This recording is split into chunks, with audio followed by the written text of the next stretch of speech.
Sorry, I apologize. I just try to make sure it works. Today we're going to finish the last part of carbohydrate metabolism, which is glycogen metabolism. And the Thursday, I think we should be finished the carbohydrate metabolism today. And Thursday, we're going to talk about the lipid metabolism.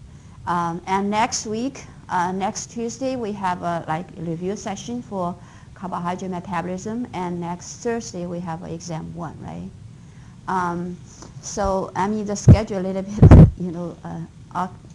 it's kind of strange because I will be, attending a very important meeting out of town next Thursday, so it kind of switch a little bit.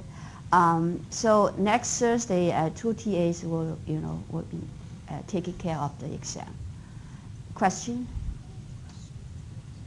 Our exam, I think of 55 questions. So each question worth like 1 point.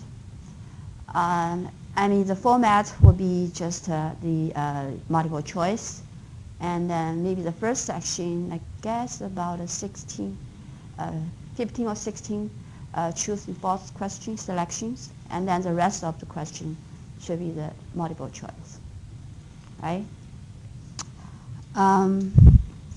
Okay, so glycogen metabolism. So 2 very important pathways that in the glycogen metabolism. One is the glycogenesis, or we call glycogen biosynthesis. And the other pathway is just the opposite, breakdown glycogen or glycogen breakdown, which also called glycogenolysis. And then we talk about the regulation of a glycogen metabolism in fat and fasting condition. So glycogen, we already talked about this slide, right, in last class. So glycogen is the major storage carbohydrate in animals, and in plants, starch is the major storage carbohydrate, right? So, and where does it occur? In animals, the glycogen stored basically in 2 major tissues, like liver and skeletal muscle. And the main role of glycogen is just to store energy and used during the fasting. So the main purpose of glycogen during the fasting is to contribute glucose into the circulation. And the 2 tissues, liver and skeletal muscle, although they all stored glycogen, but in terms of their contribution to circulating glucose is a little bit different.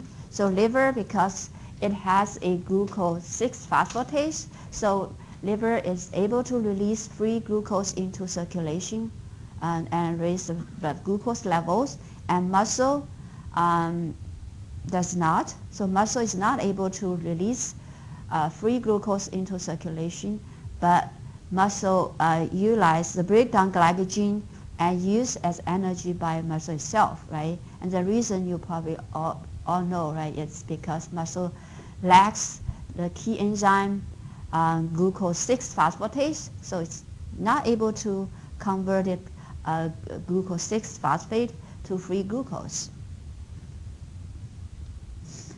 And these are the 2 pathways, and just the overall pictures of what kind of enzyme that involved in each pathways. And for example, the glycogenesis or glycogen biosynthesis involve the 3 enzymes like UDP, glucose, pyrophosphorylase, and glycogen synthesis and branching enzyme. So I just want you to remember this key enzyme in the glycogen biosynthesis, which is glycogen synthesis.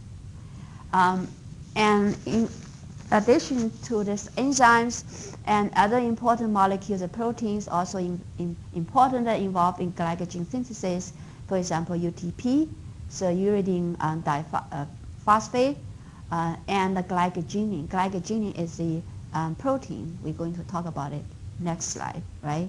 And the other opposite metabolic pathways, which is a glycogen breakdown or glycogenolysis, and also involves three enzymes: glycogen phosphorylase, glucan transferase, and debranching enzymes.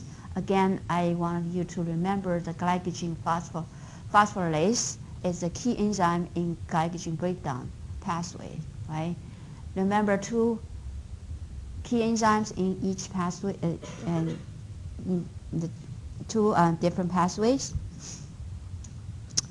This is the glycogen molecule, so you can see the linear chains of a glucose units connected by the 1,6 alpha glycolic bonds, right, and form the branching and the networks of the glucose unit. And you probably also realize this middle in the middle of the glycogen molecules, there is the proteins, the glycogenin, right? G represents the glycogenin. So glycogenin is a key protein molecules that is important to initiate the synthesis of glycogen. So UDP glucose, glucose usually is connected to or linked to the UDP, UDP molecules to form UDP glucose, and this UDP glucose serve as the carrier, UDP molecule to carry or transport glucose to the site for the glycogen synthesis, right? To transfer free glucose for the synthesis of glycogen. So how UDP glucose is formed? So first of all, free glucose is converted to glucose 6-phosphate and glucose 1-phosphate, and then glucose being transferred from glucose 1-phosphate to UTP, and from the UDP glucose, right? And this is the enzyme UDP glucose pyrophosphorylase is the enzyme that catalyzes this formation of UDP glucose. So this sort of the first step, glucose being carried by UDP molecules forming UDP glucose. So now let's talk about the glycogenin. So glycogenin is 37 kilodalton proteins and serving as the primer molecules for glycogen synthesis, right? So first, the glucose molecules usually is added to the tyrosine residues of glycogenin. So glycogenin is the protein itself. Also, the enzyme can catalyze the formation of a polysaccharides, right? So polysaccharides is a linear chain of the glucose units, and so this short chain polysaccharides serve as sort of a glycogen primers. So glycogen primers usually contains the glycogenin and 8 molecules of glucose, right? So the first glucose is added to the tyrosine residues of glycogenin, and then the additional 7 glucose being extended, right? So together with the glycogenin, form the glycogen primers, right? Again, glycogen primers has glycogenin protein molecules and with the 8 glucose molecules attached to it, right? So this is the primers of glucose, and once this glucose primer is formed, then glycogen synthesis takes over the job to extend the chain of a glucose units, right? So, and then another enzyme is important, the branching enzyme that catalyzes the formation of 1,6 alpha linkage of the glucose, so forming the branching chain and polysaccharides.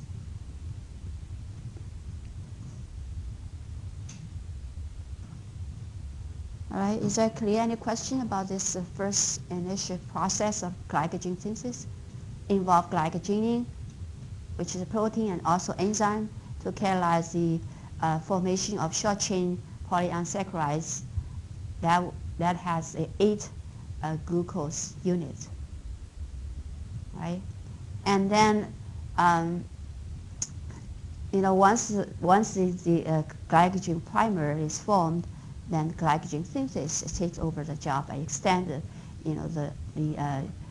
glucose chain, and then debranching enzyme to catalyze the formation of a branching chain of the polysaccharides, right?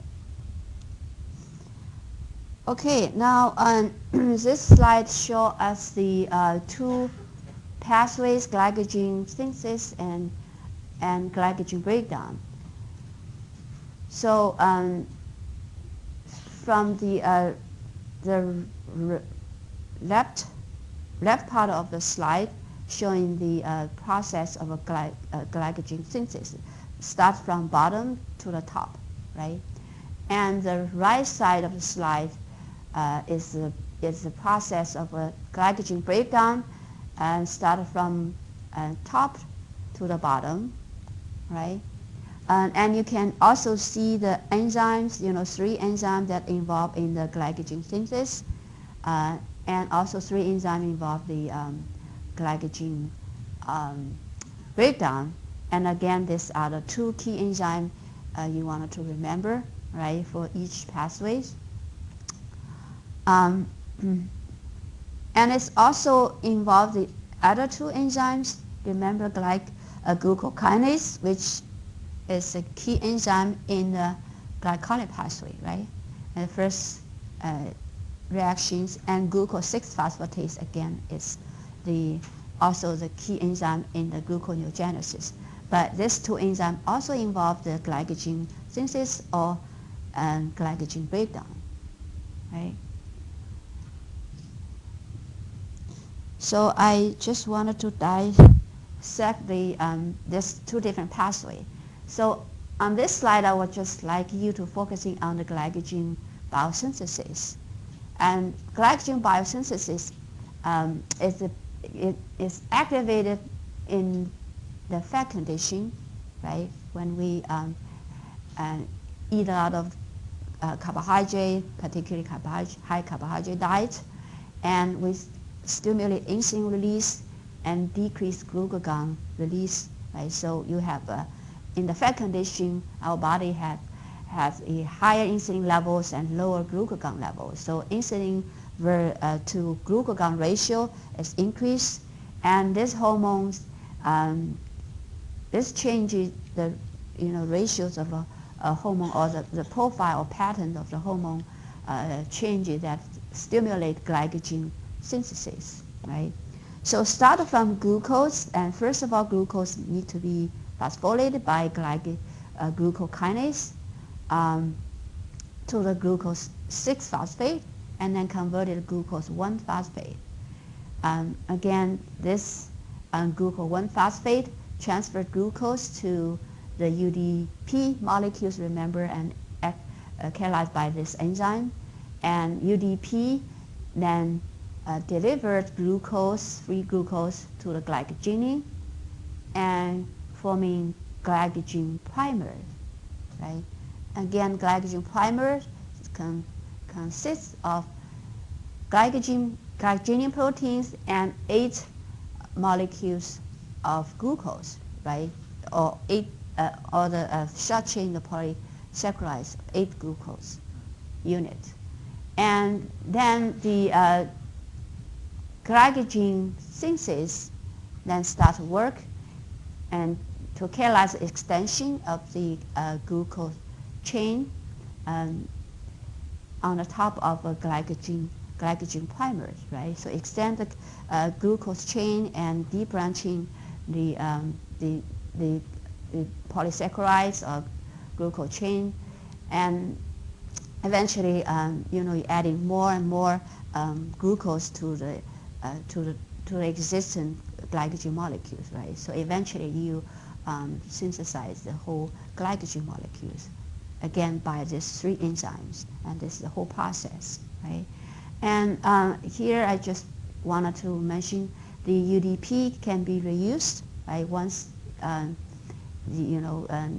glycogen synthesis takes over the job, and UDP is released and then reused for a second glycogen molecules, right?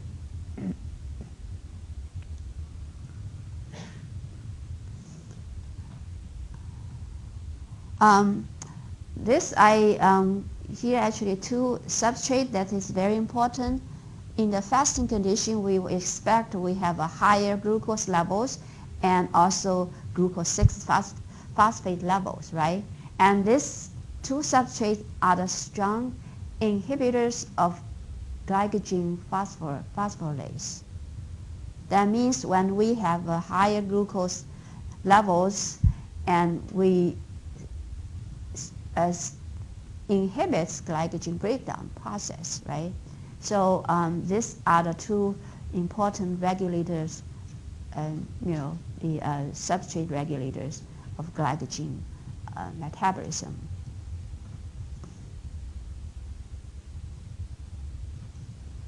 Okay, on this slide, I want you guys to focusing on the right side, right? The glycogen breakdown. So glycogen breakdown is more active during the fasting conditions, right? And the fasting, what do you expect? Insulin and glucagon levels. Glucagon levels will be goes up, right? Going up, and insulin going down. So the insulin to glucagon ratios decrease in the fasting conditions, and so that this promotes glycogen breakdown. So glycogen is breakdown by, again, the 3 enzymes, glycogen phosphorylase, glucan transferase, and debranching enzyme. And first of all, glucose released from glycogen being in the form of a glucose 1-phosphate, right? And glucose 1-phosphate being converted to glucose 6-phosphate. And this is, again, the key enzyme glucose 6-phosphatase that are involved in glycogen breakdown process that convert glucose 6-phosphate to free glucose. And this only, again, occur in the liver, not in the skeletal muscle, right? Any questions about this the opposite process, the glycogen metabolism in fat and fasting conditions? Any questions? No? Okay. Oh, yes, Emery.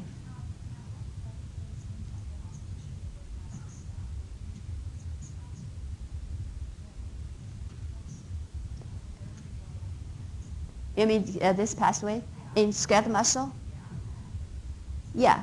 So, yeah, they will just stop here, and then glucose can be used.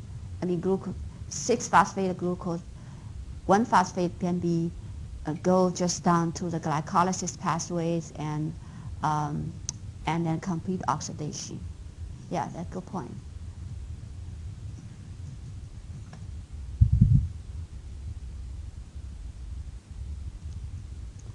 Okay, so now let's talk about the regulation of glycogen metabolism. So again, try to remember these 2 key enzymes in glycogen biosynthesis and glycogen breakdown, right? And involve the 3 hormones, the key hormones that regulates the metabolism: insulin, glucagon, and epinephrine, right? and the 2 key enzymes. And also I wanted to mention that very important intracellular second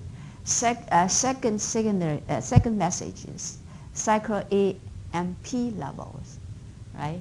CAMP levels is very important that control these 2 enzyme activities. And insulin and glucagon or nephrine can change the intracellular levels of a CAMP, right? So and because of the CAMP levels change, so the activity of these 2 enzymes can be changed. So the regulation is this type of regulation we call CMP dependent regulation, means that everything is dependent on the cyclo-AMP levels, right? So again, insulin or glucagon, first of all, changes the cyclo-AMP levels and then changes the enzyme activities. So let's look at how insulin regulates cyclo-AMP levels. So insulin basically reduces cyclo-AMP levels, right? And cyclo-AMP levels, if it's decreased, then can I don't want it to make it seem too complicated. So decreased cyclo-AMP levels leads to increased glycogen synthesis activities, right?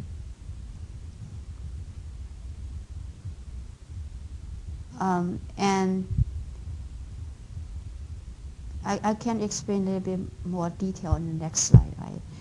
Just to see insulin, in this slide, just to remember, insulin decreases cyclo-AMP levels and increases glycogen synthesis activities, right? And then glucagon or epinephrine, what this hormone does is to increase the cyclo-AMP levels and promotes the glycogen phosphorylase activity, promote glycogen breakdown, right?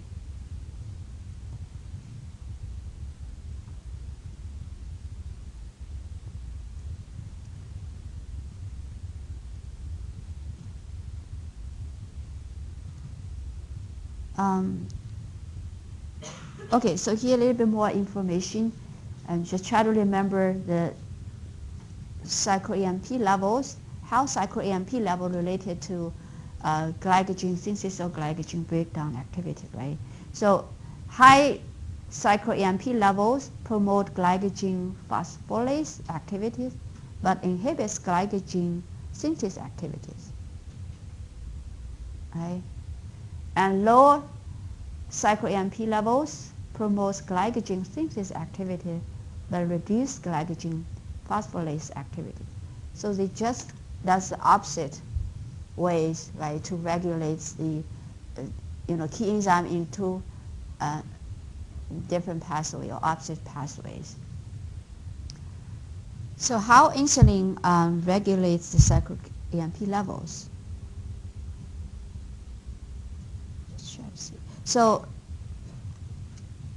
insulin inhibits this enzyme, cyclonucleotide phosphodiesterase, and this enzyme this enzyme catalyzes the formation of cyclo-AMP, right? So this is the enzyme that catalyzes formation of cyclo-AMP from AMP. So insulin inhibits these enzymes, so then leads to decrease. So leads to decrease the cyclo-AMP levels, right? And decreased cyclo-AMP levels can promote glycogen synthesis. Is that clear? right? Okay, so, and, sorry. And the glucagon and epinephrine, they actually regulate the activity of cyclo-AMP by binding the receptor on the cell surface and transduce the signaling to the enzymes and regulates, cyclo-AMP levels. But I don't want you to get that detail, but just try to remember cyclo-AMP levels is very important and regulates by insulin and glucagon in the opposite way, right? And cyclo-AMP level change is a major driver of the enzyme activities into pathways. And high level cyclo-AMP promotes glycogen breakdown, right? So it makes sense to promote the glycogen phosphorylase activity. And meantime, it inhibits the glycogen synthesis. And lower cyclo-AMP, you have increased glycogen synthesis activities, right? Any question about this? Is that clear, or do you want me to explain more? No? Okay, good. So, and this enzyme is also regulated by phosphorylation, dephosphorylation, right? And we already explained, phosphorylation just by adding the phosphate group to the amino acid residues of a protein, and regulates the transformation change of that protein and affecting the enzyme activities. Again, I also mentioned, phosphorylation in most of the cases, if protein or enzyme get phosphorylated, and mostly, in most of the cases, the protein or enzyme is active, right? It's activated. But in some cases, it's inactive. So depend on the what type of enzyme or protein is regulated. And here just is a case, and actually that glycogen synthesis and glycogen phosphorylate, they just have opposite consequences if they get phosphorylated, right? For example, glycogen synthesis, if it gets phosphorylated, and it's actually become inactive, and if it's dephosphorylated, and it becomes active. And in opposite way, if glycogen phosphorylase gets phosphorylated, it is active, and if dephosphorylated, it's become inactive, right?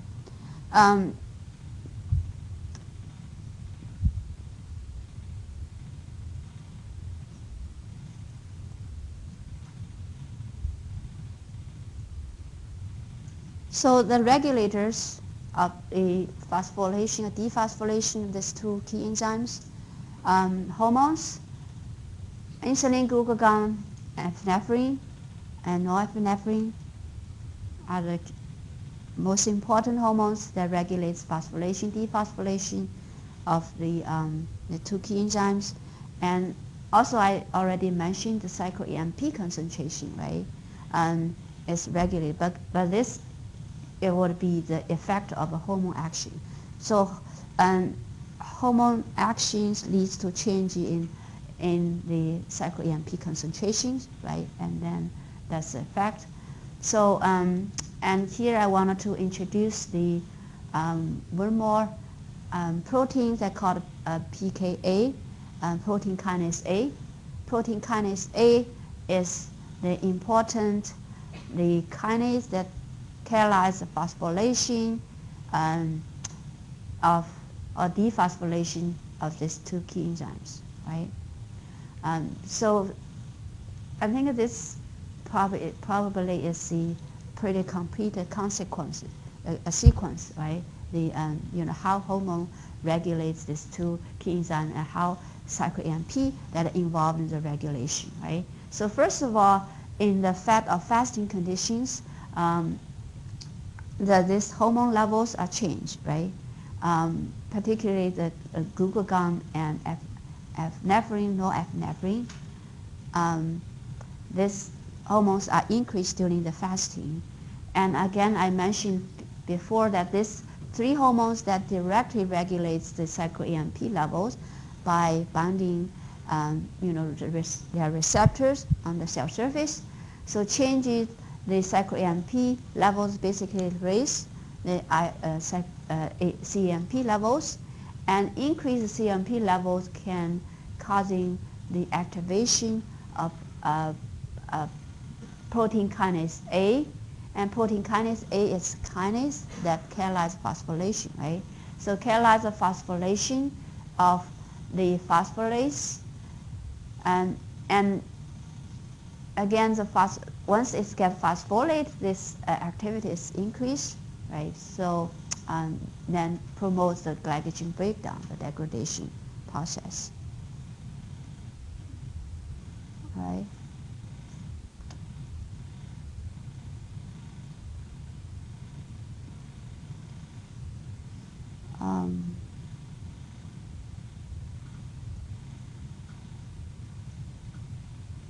Yeah, so here I just put all this information together to, in the fat and fasting conditions, how glycogen metabolism is regulated.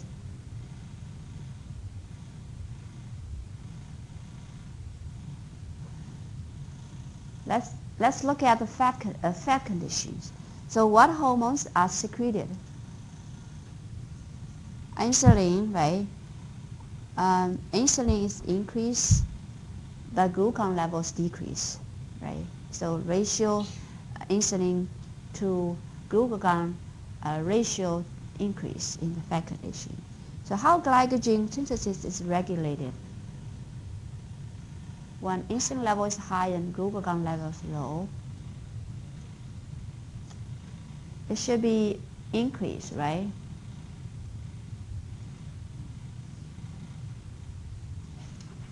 So glucagon synthesis is increased by insulin during the fat conditions. And how glucagon phosphorylase is regulated in the fat condition is decreased, right? It's decreased because of decreased insulin and because insulin increased insulin and decreased glucagon and epinephrine levels, right? And what happens to glycogen metabolism in the fat condition?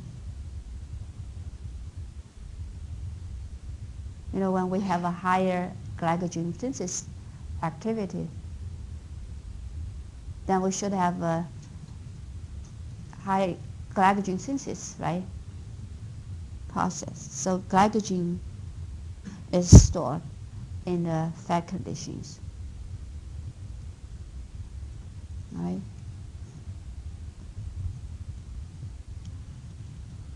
What about the fasted conditions? So what hormones are secreted? Glucagon, epinephrine, right? Glucagon and epinephrine, so that will causing the decreased insulin to glucagon ratio. So how glucagon synthesis is regulated?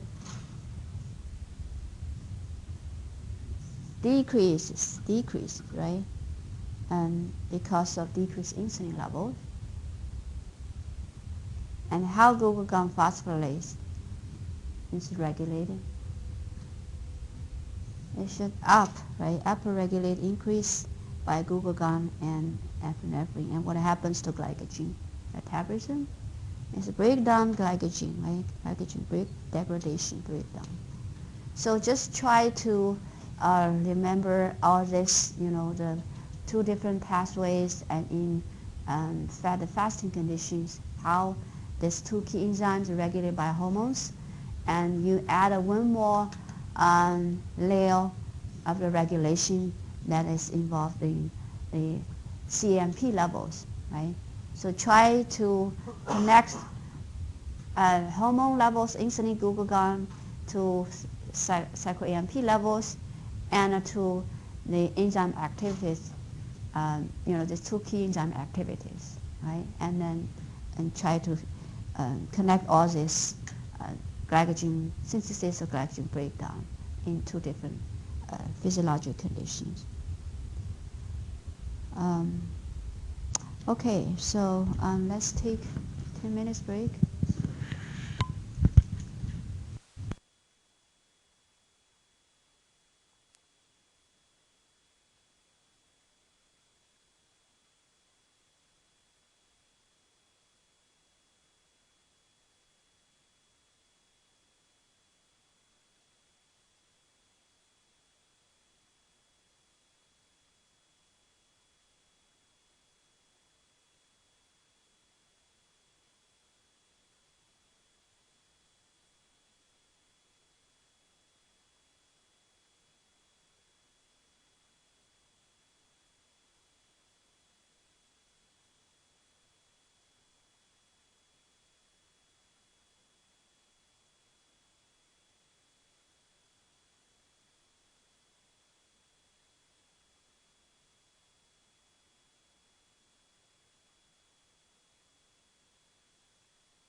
Okay, let's get finished. So let's see.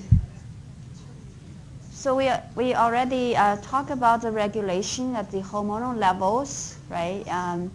And through the CAMP dependent mechanism, that means insulin or glucagon or epinephrine can regulate the intracellular CMP levels, and that CMP level change will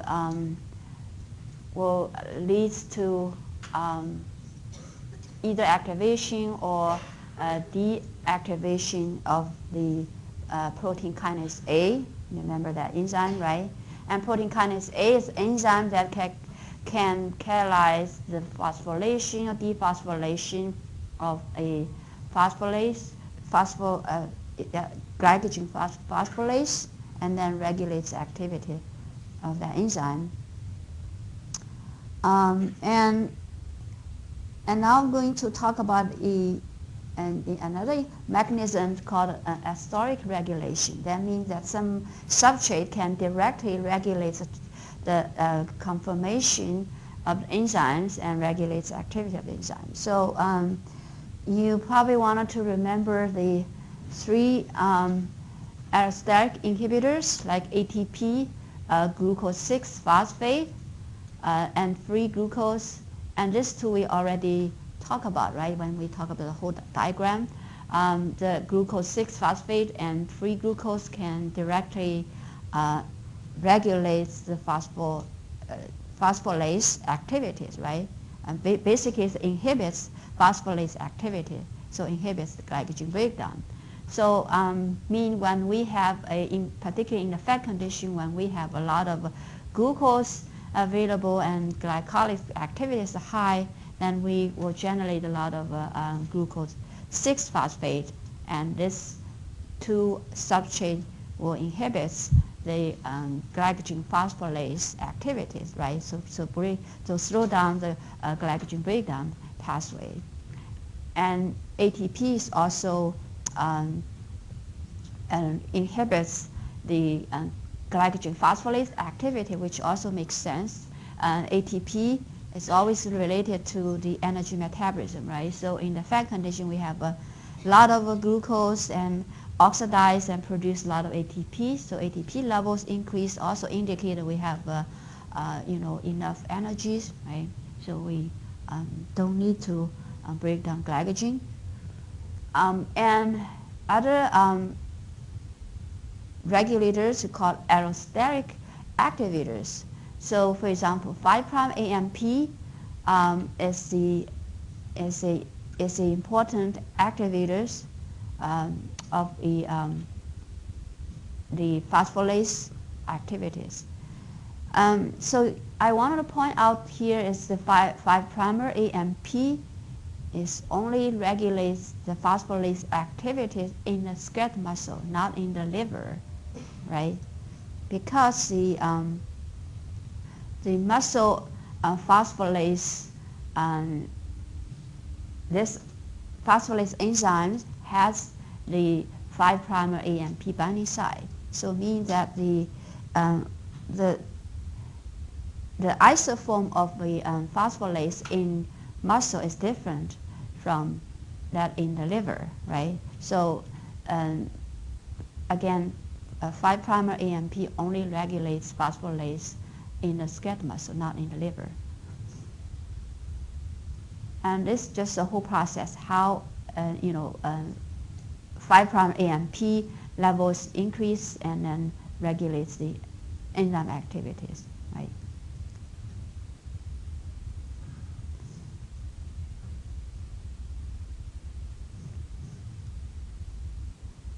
All right, and this table I showed you the differences in glycogen metabolism between liver and skeletal muscle. Just make a comparison. They're quite a different. So in several aspects, first of all, the amount of total glycogen stored in the liver if we calculate as a percentage of a tissue weight, it, it should be higher in liver than in the muscle, right? Like if, for example, 1 gram of a liver contains much higher glycogen than 1 gram of a muscle tissue. And if we consider the total body content of a glycogen, a muscle should be higher because of the large amount of muscle mass, right, compared to liver. So just depend on how we compare, the glycogen storage is different in 2 different tissues. And in terms of regulators, 3 hormones, insulin, glucagon, epinephrine, norepinephrine, are all important regulators in the liver, glycogen metabolism. But in the scap muscle, glucagon does not have any regulator function in skeletal muscle glycogen, right? So skeletal muscle only glycogen only regulates by insulin, epinephrine, and norepinephrine, right? And not glucagon. So in other words, glucagon only regulates liver glycogen metabolism. And other substrate or allosteric regulators is also quite a different between liver and muscle. For example, liver, the ATP, glucose 6-phosphate, and free glucose are the important regulators of glycogen metabolism in the liver, particularly the free glucose. Right? Free glucose only regulates liver glycogen metabolism, but not in skeletal muscle. Right? But 5-AMP is important regulators glycogen metabolism in the muscle, but not in the liver. Right? So I just highlight the red. That means they are the different regulators in 2 different tissues. And lastly, the role of the stored glycogen. I guess you guys already know, right? In the liver, liver glycogens break down and release free glucose into circulation, so able to directly contribute to the blood glucose levels. But glycogen is breakdown in the skeletal muscle and not release free glucose into circulation, but used for energy in the skeletal muscle. So here I just wanted to point out again this are the products of a glycogen breakdown in the skeletal muscle, right, and not free glucose. And this product will enter the glycolytic pathway, for the energy production in the skeletal muscle.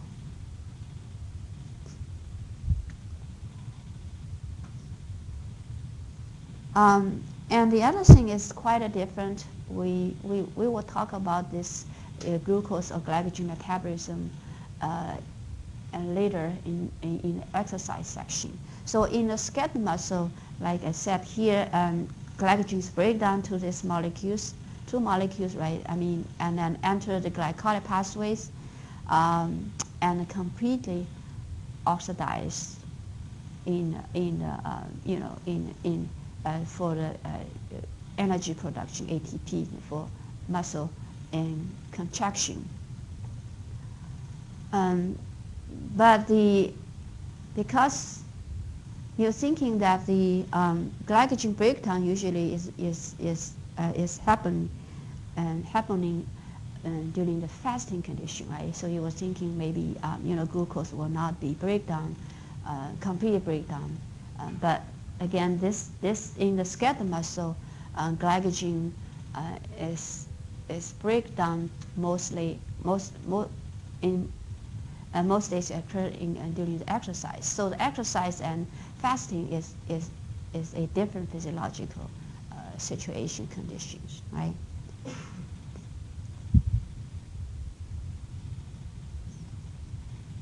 Okay, so this is all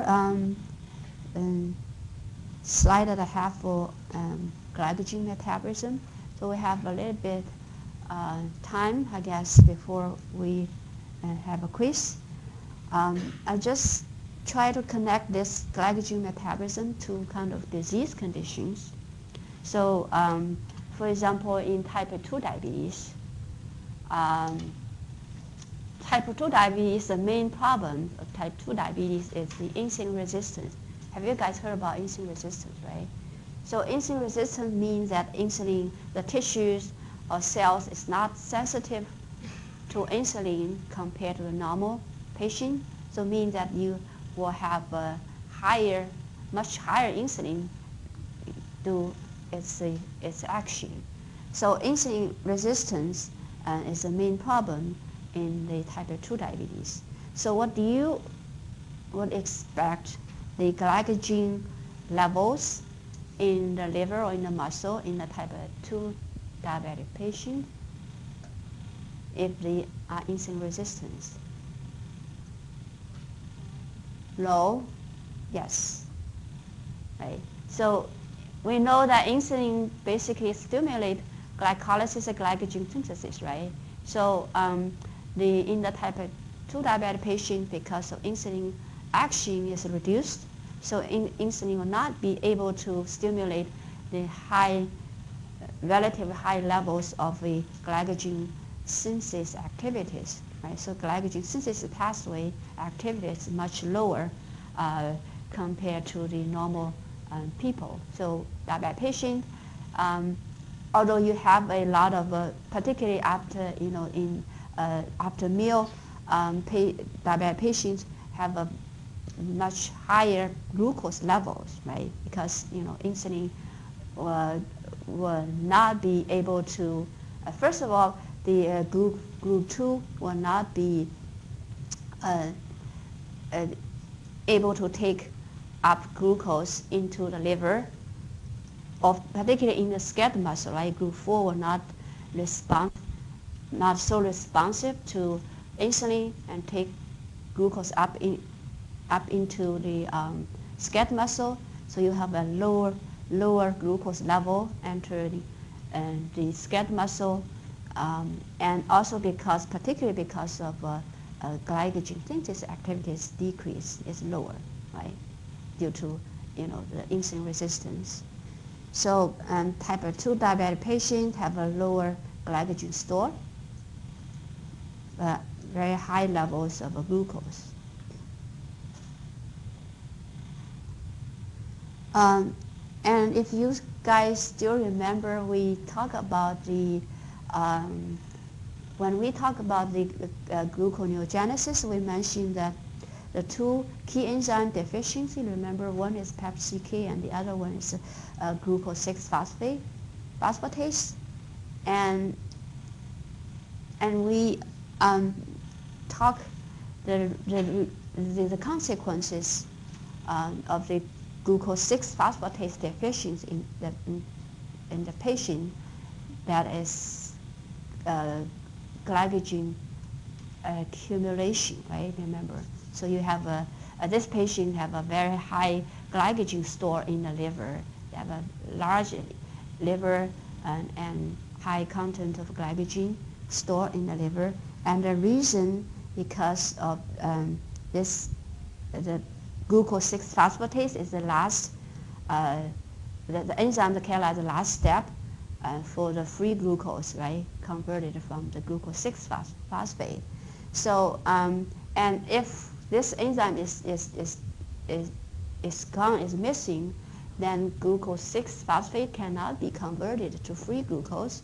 So you have a higher levels of a glucose 6-phosphate accumulated, and what happens to glycogen metabolism if glucose 6-phosphate levels high? Remember, we just mentioned glucose 6-phosphate is one of the important allosteric regulators of glycogen metabolism, right? If we can go back to this, this is one of the important step regulators. So let's just go back. Let's see.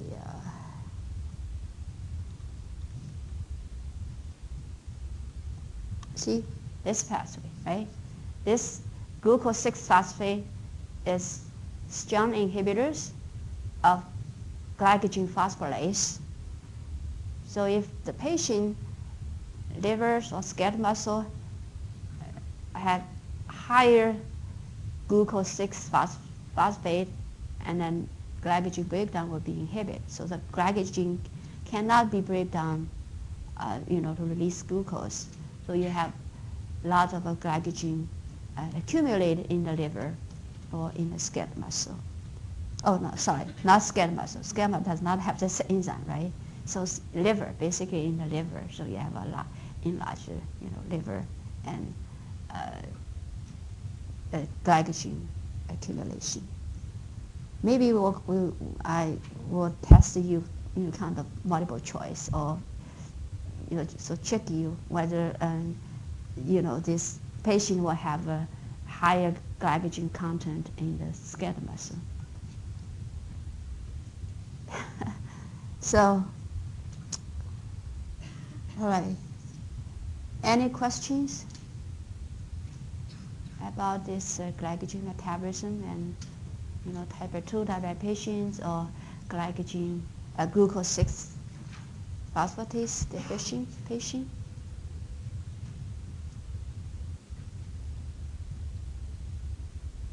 No? Yeah.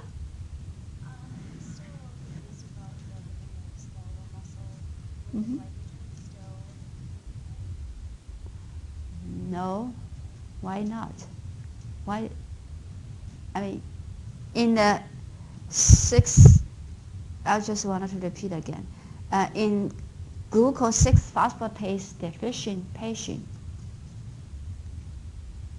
do you think the patient will have glycogen accumulation in the liver? Okay, yes. Good. Do you think glycogen will be accumulated in the skeletal muscle? No. Why? Muscle does not have this enzyme, right? So only liver is affected.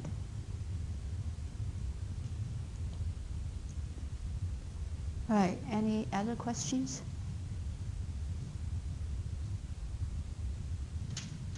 No? All right, so I guess it's quiz time.